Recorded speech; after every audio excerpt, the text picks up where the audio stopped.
Masih bersama kami di Liputan Metropolis Malam.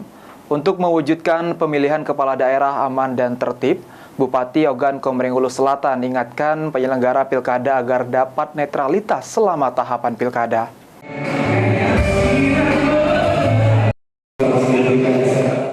Untuk mewujudkan pemilihan kepala daerah yang aman dan tertib, pemerintah Kabupaten Oku Selatan akan mendukung sepenuhnya penyelenggaraan pilkada serentak tahun 2024.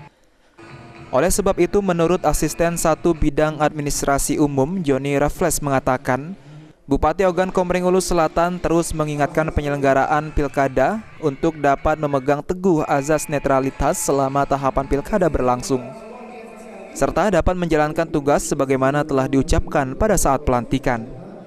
Adanya netralitas dari semua penyelenggara pemilu diharapkan pilkada di Kabupaten Oku Selatan dapat berlangsung aman dan tertib.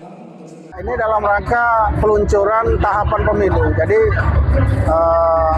penyelenggara pemilu meluncurkan maskot dan juga jingle tentang pelaksanaan pilkada di Oku Selatan. Harapannya seluruh penyelenggara dapat menyelenggarakan pemilu dengan baik, jujur dan adil serta netralitas dari semua penyelenggara pemilu diharapkan supaya tercipta keamanan dan ketertiban di Kabupaten Oku Selatan. Sri Fitriana, PAL TV.